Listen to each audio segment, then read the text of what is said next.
There is a place in the shadow of the world, where the trees grow so thick they drink the daylight before it can touch the soil.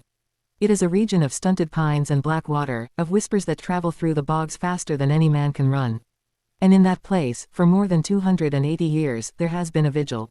It began not with a sighting, but with a curse, a tired, desperate curse, spat into the firelight of a colonial cabin. They say Mother Leeds, worn thin by poverty and the weight of 12 hungry children, cried out to the heavens or to something far older, swearing that the 13th would be the devil himself. And when the child was born, it did not cry. It did not suckle. It simply looked upon its mother with eyes that held no soul, and then, it changed. They say the infant began to grow, twisting in her arms, skin turning to scales, limbs elongating into legs of a beast. Before the hearth fire could sputter, it had torn itself from her, clawing up the chimney on hooves that sparked against the stone, and launched itself into the night with a scream that curdled the blood of every soul in the colony. That was the forging, the moment a mother's exhaustion gave birth to something that was no longer her child. And from that night forward, the vast, impenetrable Pine Barrens, a million acres of wilderness that sits like a dark lung in the center of the Garden State, became its domain. It is a landscape that does not forgive, a labyrinth of cedar water and scrub where a compass spins idle and the silence has a weight to it. It is the perfect cathedral for a creature that belongs nowhere else. What is it that waits in those pines? Witnesses across the centuries have given it form, though form is too generous a word for something so grotesquely stitched together. They speak of a creature with the long, gaunt face of a horse but the fangs of a wolf. They describe wings like a great bat, folded against a body that walks upright on cloven hooves, with a scream that is not a sound but a puncture, a shriek that splits the night open so that all the darkness comes pouring out. It is a creature of paradox, born of man, but not man, beast, but not beast, a thing that has no category and therefore cannot be understood. To see it is to have your reality crack, because it stands as proof that somewhere in the dark, the rules of nature simply break. And it knows the rhythm of our fear. For decades, it will retreat, becoming a campfire story, a whispered warning to keep children from wandering too deep. But then, without warning, it erupts. In 1909, it did not simply appear, it descended. For a week, from the smoldering towns of Camden to the city streets of Philadelphia, thousands claimed to see it. It left hoofprints in snow, it chased trolley cars, it descended on factory roofs while police fired volleys into the empty air. It was not a legend that week. It was a siege. And then, as quickly as it came, it vanished again, retreating into the pines, leaving behind only the memory of its scream and the certainty that it was waiting. That is the legend we carry. It is not a story with an ending. There is no grave, no vanquishing, no final act. There is only the edge of the woods. There is only the moment when the sun sets behind those gnarled pines, and the shadows begin to move in ways that have no business moving, and you hear, far off, a sound that is not the wind. The Jersey Devil does not need to be proven real. Its power lies in the fact that it cannot be disproven. It is the myth that refused to die, the legend that keeps its own counsel in the dark heart of the Barrens. And as long as there are those who venture too close to that border, as long as there is a mother exhausted by her burdens, or a child wandering just beyond the firelight, there will be a hoofprint in the mud come morning, and a silence where no silence should be. So listen closely, because somewhere out there, beneath the bent branches, something is listening back. It begins, as all true horrors do, not with a monster, but with a woman at the end of her rope. The year is 1735, give or take a winter, because dates in a curse have a way of blurring. The place is the Leeds Point section of the Pine Barrens, a hardscrabble corner of colonial New Jersey where the soil is thin and the mercy of the New World is thinner still. Her name, passed down through the generations like a bad inheritance, is Mother Leeds. She is a woman of 12 children, and if you have never counted 12 mouths to feed against the meager yield of a borrowed field, you cannot understand the weight that settles into a mother's bones. It is not the weight of love, that she has in abundance. It is the weight of exhaustion so profound it begins to feel like a sin. Each child came with its own season of pain, each winter brought its own arithmetic of hunger, and now she is pregnant again. The 13th. The number itself seems to mock her, a cruel joke played by a god who has long since stopped listening. On the night of the birth, the cabin is small and dark, lit only by the sputter of a hearth fire that cannot quite chase the cold from the corners. The midwife is there, and the older children are huddled in the shadows, and the wind outside carries the scent of the pines, that particular smell of resin and decay that settles into a person's lungs and never fully leaves. Mother Leeds is beyond tired. She is in that liminal space where pain and delirium begin to blur, where the walls of the cabin feel less like shelter and more like a cage. And in that moment, with the contraction bearing down and the weight of 13 lives pressing against her ribs, something inside her breaks. It is not a dramatic thing, not a ritual with candles and incantations. It is simply a woman, pushed past the threshold of what a human being can endure, giving voice to the one thought that has been festering in her heart for 9 months. She cries out. Some versions say she swore, others say she prayed, and in the darkest versions, it is impossible to tell the difference.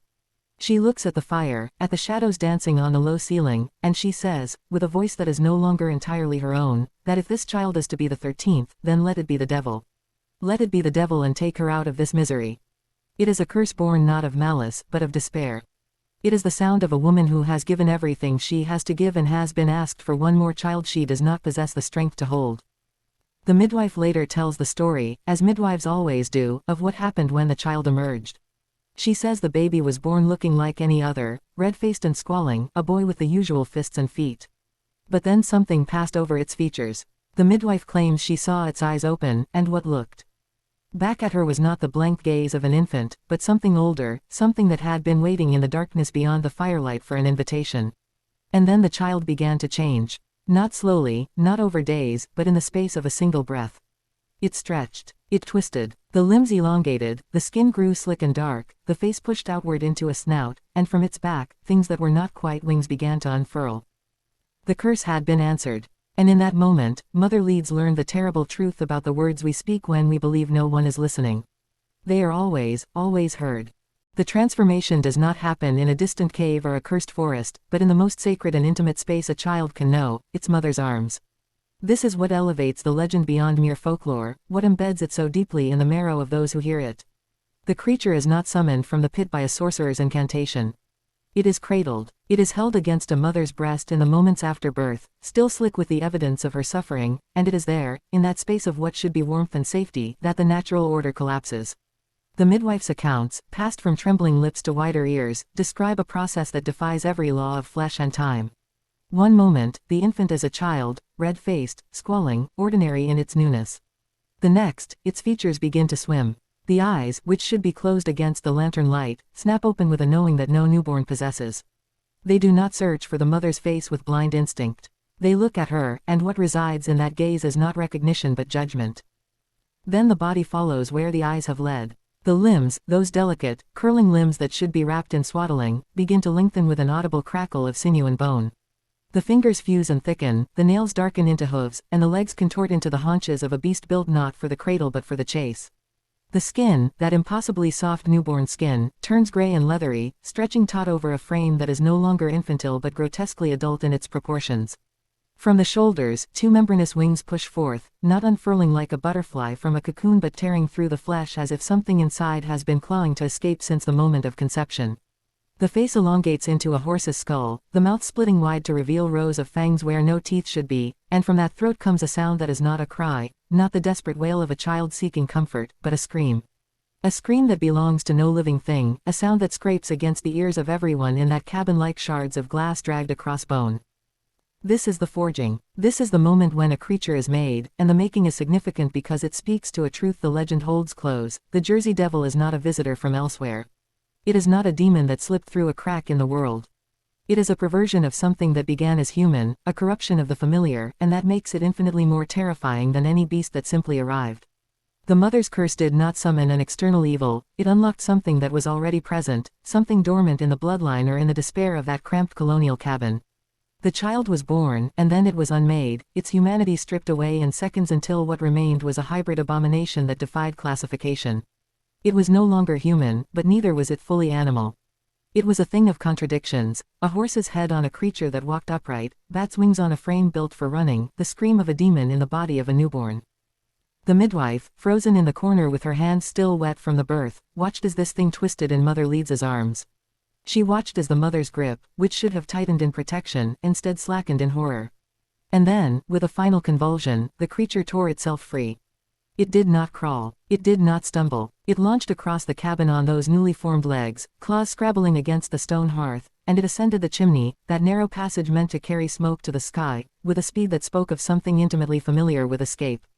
It left behind a cabin in chaos, a mother whose arms now held nothing, and a world that would never again feel entirely safe.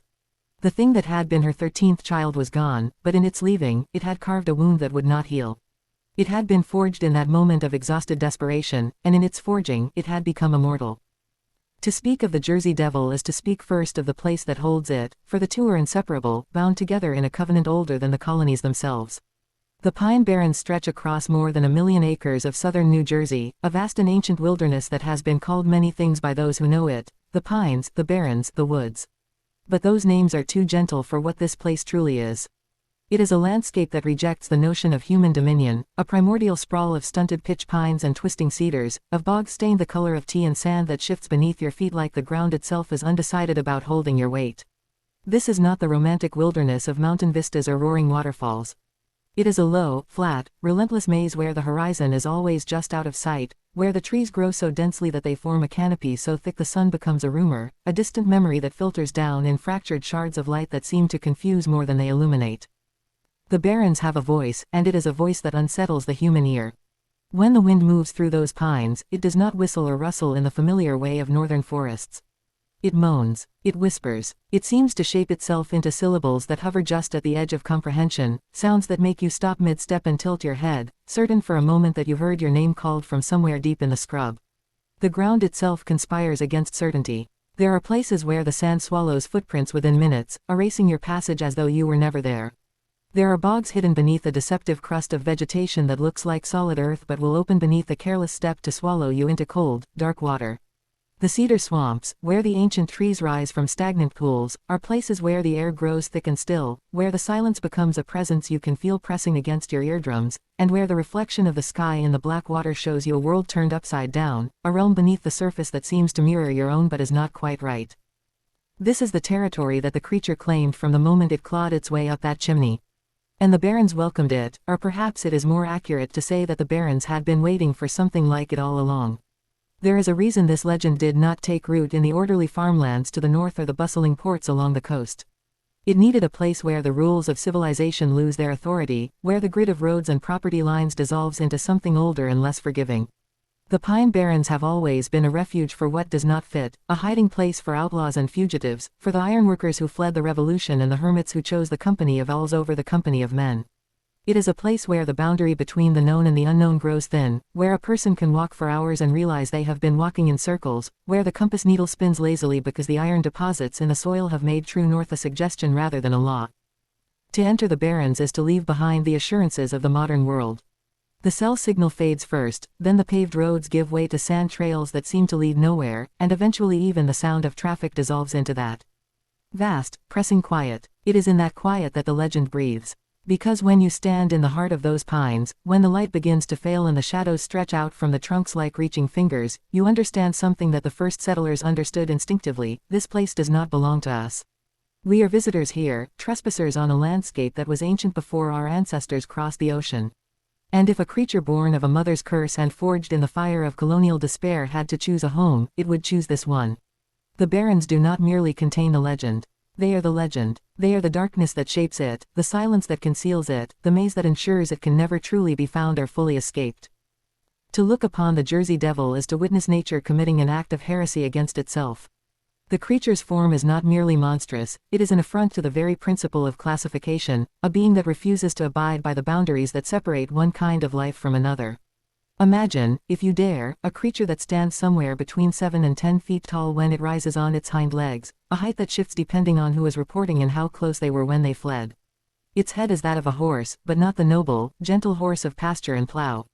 This is a horse's skull stretched thin over something predatory, with a long, gaunt face that terminates in nostrils that flare with each breath, revealing the wet, dark cavity beneath.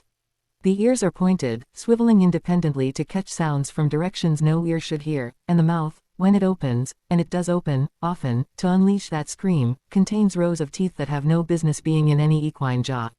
They are the teeth of a wolf or a shark, serrated and uneven, designed not for grazing but for tearing, for biting through bone and sinew with the mechanical efficiency of a thing that was built purely to consume.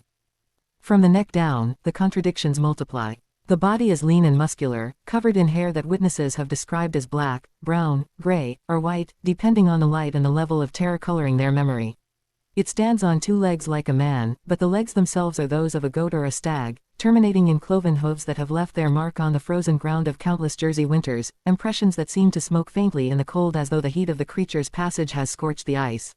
The arms, long enough to drag along the ground when it chooses to move on all fours, and in hands that are almost human in their articulation but tipped with talons that can rend wood from bark and carve deep furrows into the sides of barns and sheds.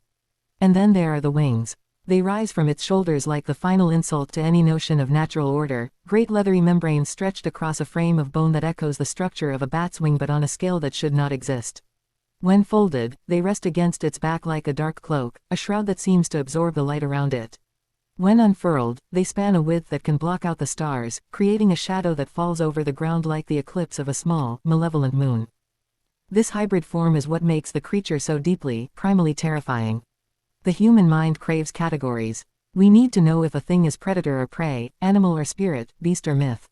The Jersey Devil gives us nothing to hold onto. It is a paradox stitched together from nightmares, the head of a creature we associate with domestication and labor, attached to a body built for predation, equipped with the wings of something that should belong to caves and twilight, standing upright like a creature of reason but possessing none. It is neither mammal nor reptile, neither bird nor beast. It is an outsider to every kingdom, an exile from every classification system that humanity has ever devised to make the world feel safe and knowable.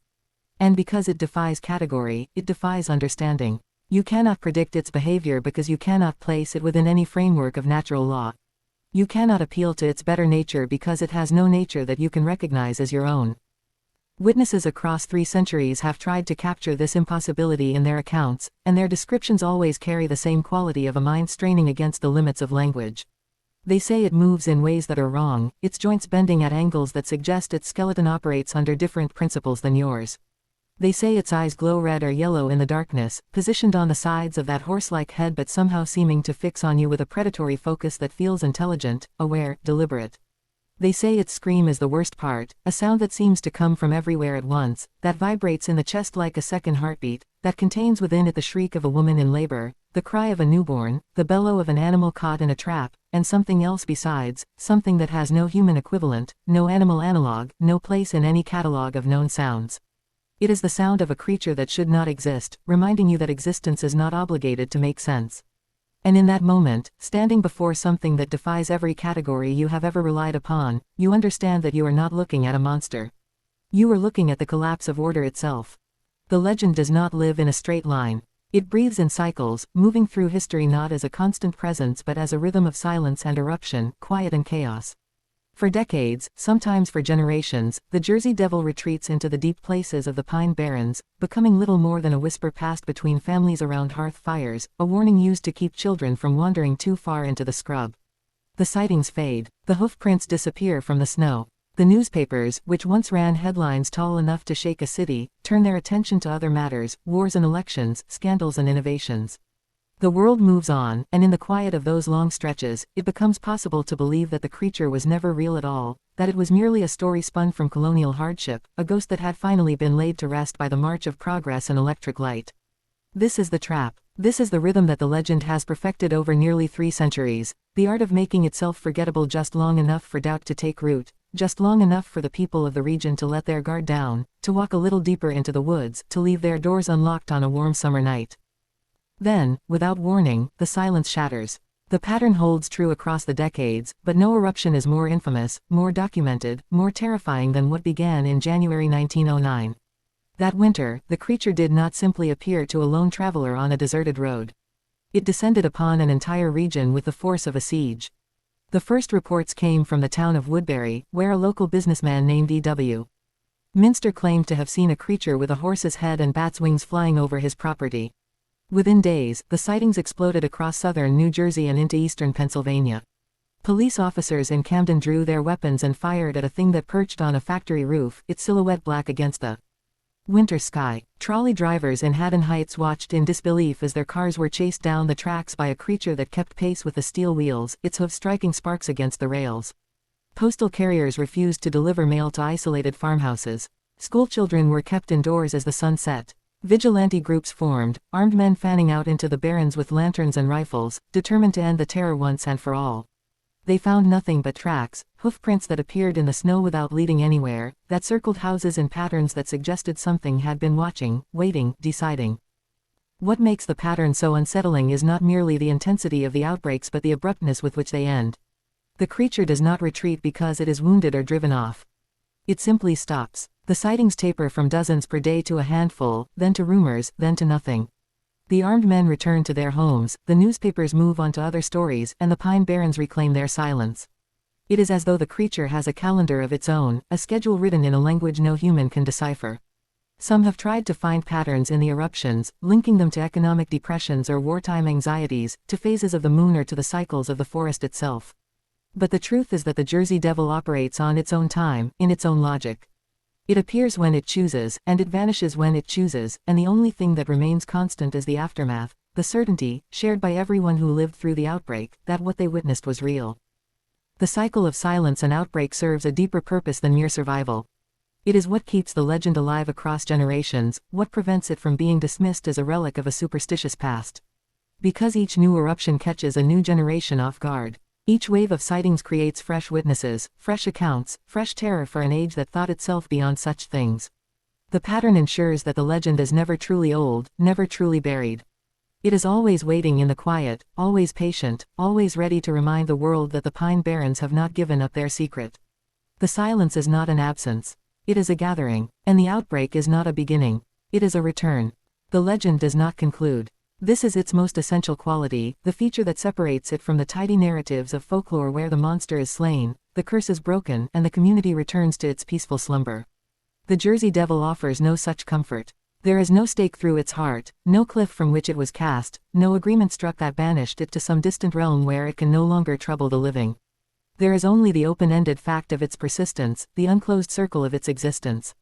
For nearly 300 years, the creature has remained in that liminal space between myth and reality, neither proven beyond doubt nor disproven beyond question, and that ambiguity is not a weakness of the legend but its most profound strength.